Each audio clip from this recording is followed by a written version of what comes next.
Assalamualaikum everyone, I hope you're all doing fine. This is Zinia here with another video from STEM International और history book 7 को continue कर रहे हैं. Unit 1 को आज हम जो है वो कंप्लीट कर रहे हैं रीडिंग पोर्शन, और इसमें जो है इस पर्टिकुलर वीडियो के अंदर we are continuing with the characteristics of the middle edges.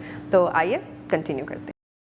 In this particular video हम कंटिन्यू कर रहे हैं the characteristics of the medieval ages. उसके अंदर अब जो कैरेक्टरिस्टिक हम फोकस करने जा रहे हैं that is of literature. Literature के अंदर हमने देखा कि किस तरह से आर्ट्स और कल्चर पे जो है वो काफ़ी फोकस शुरू हो गया था, और इंटेलेक्चुअल प्रोग्रेस की तरफ जो है वो लोग बहुत ज़्यादा झुक चुके थे, specially after the printing press invention. तो पोइट्री को जो है वो बहुत जगह दी जाती थी. पोइट्री को ये समझा जाता था कि ये सबसे जो हाईएस्ट डिग्री ऑफ माइंड है, कोई बहुत जीनियस है वही पोइट्री कर सकता है. और इसमें फिर पोइट्री की जो डिफरेंट फॉर्म्स आपने इंग्लिश की बुक में भी जो है वो देखी होंगी, वो सारी की सारी बनती हैं, जिसमें बलाड्स आते हैं, हिम्स आती हैं, सो एंड सो. तो ये सारा कुछ होता है, और इसी टाइम पीरियड में आपको शेक्सपियर जैसे लोगों की जो है वो ओरिजिन भी मिल जाएगी, जो कि शॉसर से बेसिकली जो है वो इम्प्रेस होकर फिर ये सारे के सारे जो लिटरेरी जाइंट्स जिनको कहते हैं वो आए थे आपके यूरोप में. उसके बाद जी हम बात करते हैं कि different thoughts, schools of thoughts जो हैं वो क्रिएट हो गए आपके मिडल इंग्लिश लिटरेचर के अंदर, जिसमें एनोनिमिटी है, डेरिवेटिव स्टोरीज़ हैं, ऑरल क्वालिटी किस तरह की है, शिवलरी का क्या एस्पेक्ट है आपके किसी भी रिटन फॉर्म में, romance not romance but romance का मतलब होता है कि how much do you actually involve the presence of nature in your written expression. अगर आप अपनी किसी भी रिटन टेक्स्ट में, पीस में जो है वो नेचर की अप्रिसिएशन लेकर आते हैं कि भाई जिस तरह आपने बुक में पढ़ा होगा, आपकी इंग्लिश की बुक 8 में है, there is a particular poem which is daffodils, right. तो वो, या फिर अगर आप वैसे निकाल के पढ़ लें डैफोडिल्स विलियम्स वर्ड्सवर्थ की, तो that is basically a romantic piece of writing जिसके अंदर डैफोडिल्स को जो है अप्रिशिएट किया जा रहा है, नेचर को अप्रिशिएट किया जा रहा है. तो उस टाइम पे फिर रोमांटिसिज्म आ गया था. और फिर उसके बाद रिलीजियोसिटी है. रिलीजियोसिटी ऑफ कोर्स, उसके ऊपर बातें, डिबेट्स होना शुरू हो गई थी कि भाई क्या रिलीजियस होना ज़रूरी है, क्या रिलीजन ही है जो आपके सोशो पोलिटिको इकोनॉमिक सिस्टम्स की बेस बन सकता है, कि यार रिलीजन को अगर अलहदा करके रखते हैं तो उसके बगैर भी ज़िंदगी चल सकती है. So this was the basic debate जो कि उस टाइम पे थी.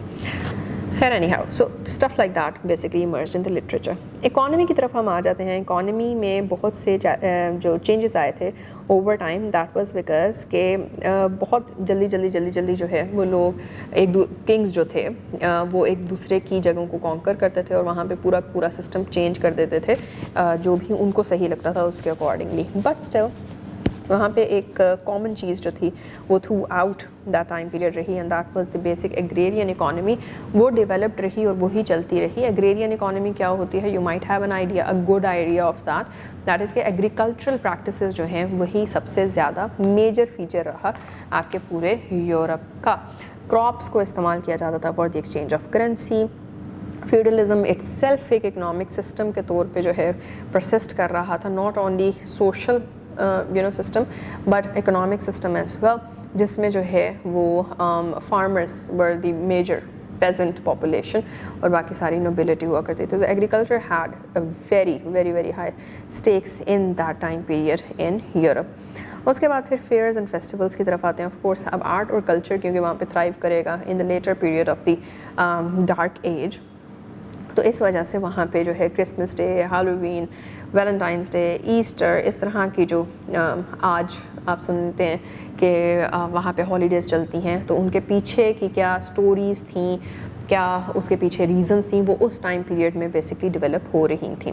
फिर उसके बाद फीस्ट्स की तरफ आ जाते हैं. Feasts was basically because this was a kind of population जो कि बहुत ज़्यादा मिजरेबल था, तो इन लोगों ने फीस्ट्स को एंजॉय करना शुरू कर दिया. वो रोज़ तो ज़्यादा नहीं खाना खा सकते थे, उनके पास नहीं थे, तो उन्होंने कोई एक दिन दे दिया कि इस दिन जो है वो खुल के खाया जाएगा, इस दिन के लिए इकट्ठा करके रखना है सामान, खाना वगैरह, और इस दिन जो है वो सारे बैठ के जो है वो एंजॉय करेंगे खाने को. तो यहाँ से फीस्टिंग का जो एक कॉन्सेप्ट था वो स्टार्ट हो गया. फिर उसके बाद आ जाते हैं हम टूवर्ड्स हंटिंग.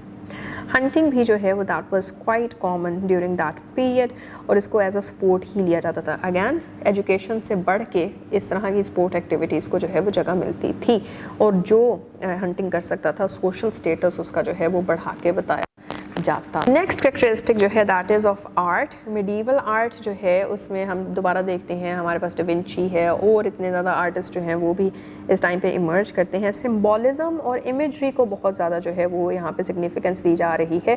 बिल्कुल स्ट्रेट फॉरवर्ड सीनरीज नहीं पेंट की जाती थी, सिम्बॉलिक सीनरीज पेंट की जाती थी। जिस तरह आपने इस चैप्टर के बिल्कुल स्टार्टिंग में भी आपने देखा है कि एक मिक्स ऑफ एटमॉस्फेयर जो है वो दिखाया जा रहा है, जहाँ पे वॉर्स भी हो रही हैं, ट्रेड भी चल रही है, सोशल सिस्टम भी चल रहा है, लोगों को जलाया मारा भी जा रहा है, उधर ही लोग हंस भी रहे हैं। तो ये एक बहुत सिम्बॉलिक सा, और हमें सारी चीज़ों को देख के पता चलता है अच्छा एक क्योस है, कोई एक सिस्टम नहीं चल रहा, यहाँ पे हर चीज़ ही इकट्ठे जो है वो चल रही है, कोई इस्टेब्लिश्ड स्टेबिलिटी नहीं है किसी भी चीज़ की। तो इस तरह की सिम्बॉलिक पेंटिंग्स जो थी वो उस टाइम पे डोमिनेट करती थी और इसमें मोस्टली क्योंकि इन्फ्लुएंस बहुत ज़्यादा था चर्च का, इसलिए होली फिगर्स और बिब्लिकल नैरेटिव्स को जो है वो पेंट किया जाता था, जिसमें फिर आप देखेंगे कि बहुत से लेवायथन, आप गूगल करके देखिएगा कि लेवायथन जो है that is one of the biblical character जिसके बारे में बहुत ज़्यादा जो है वो उसका इन्फ्लुएंस भी समझा जाता था, उसके बारे में उसके ऊपर पेंटिंग्स भी बनी थी। और फिर आगे जाके आप देखेंगे कि यूरोप में थॉमस हॉब्स नाम का एक फ़िलासफ़र आता है और वो लेवायथन एक पूरी एक बुक लेवायथन को अपने बुक का कॉन्सेप्ट बना देता है और इस तरह से पॉलिटिकली भी जो है वो चर्च और अपने बाइबल से चीज़ें निकाल के, रिलीजन से चीज़ें निकाल के जो है इतना इन्फ्लुएंस है उस टाइम से। स्पोर्ट्स एंड गेम्स की तरफ अगेन ढेर सारी जो है वो गेम्स हैं, blind man's bluff, horse play, draughts etcetera, checkers जो आज भी खेले जाते हैं बहुत ही ज़्यादा इंटरेस्ट के साथ। I do play that as well. तो वो उस टाइम पे जो है वो लोगों को इंट्रोड्यूस करवाए गए थे। बैकगैमन एज वेल जो है एक बहुत ही स्ट्रेटेजिक सी गेम है, देखने में आसान लगती है, इतनी आसान होती नहीं है। दैट ऑल्सो गॉट एस्टेब्लिश्ड उस टाइम पीरियड के अंदर। और इसी तरह से और बहुत सी चीज़ें जो आज आप देखते हैं, और इवन जब there are some fairs etcetera आज भी, तो उसमें गेम स्टॉल्स वगैरह होते हैं, उसमें इस तरह की चीज़ें जो है वो रखी जाती हैं। So it continues till today. Here the court and the king, the last particular characteristic of the middle age, and that is कि जो medieval court है वो evolve हुआ उस time period में। नॉर्मन कॉन्क्वेस्ट के बाद हमने पहले पढ़ा था कि नॉर्मन इन्फ्लुएंस आया, तो उसके बाद से जो है उसके फंक्शंस को देखा गया कि क्या कोर्ट का फंक्शन क्या है, किंग का फंक्शन क्या है, एग्जीक्यूटिव, लेजिस्लेटिव, जुडिशल ब्रांचेस जो हैं वो बना दी गई जो कि पहले नहीं थी, ये बनाई गई, ठीक है, ताकि हर जो ब्रांच है वो अपना एक पर्टिकुलर काम, अपना फंक्शन जो है वो अच्छे से निभा सके एंड ऑल दैट। उसके बाद जी जो किंग का कोर्ट हुआ करता था उसमें किंग्स काउंसिल था और उसका हाउस होल्ड भी उसी में आता था। वो पूरा काउंसिल और पूरा हाउस होल्ड किंग ने जहाँ जहाँ जाना है साथ साथ ट्रैवल करता था। किंग के मेन एडवाइज़र उस टाइम पे लेफ्टिनेंट्स हुआ करते थे जो कि गवर्नमेंट को चलाते थे। किंग बैठ के ऑर्डर देता था, लेफ्टिनेंट ने एग्जीक्यूशन करवानी होती थी, and he was also known as the chancellor और द चीफ मिनिस्टर। और इन जनरल अगर हम इस पूरी चीज़ की बात करें तो there were a lot of terms जो कि काइंड ऑफ एट्रीब्यूट की जाती थी टू शो अथॉरिटी। जिस तरह से आज जो है वो हाइनेस का कोर्ट्स के अंदर अभी भी इस्तेमाल होता है, योर हाइनेस, तो दैट इज़ बेसिकली समथिंग जो कि तब उस टाइम पे ये टर्म्स इमर्ज हुई थी और आज भी इस्तेमाल हो रही हैं। So these are all the characteristics जो कि मेडिवल टाइम पीरियड में यूरोप में थे।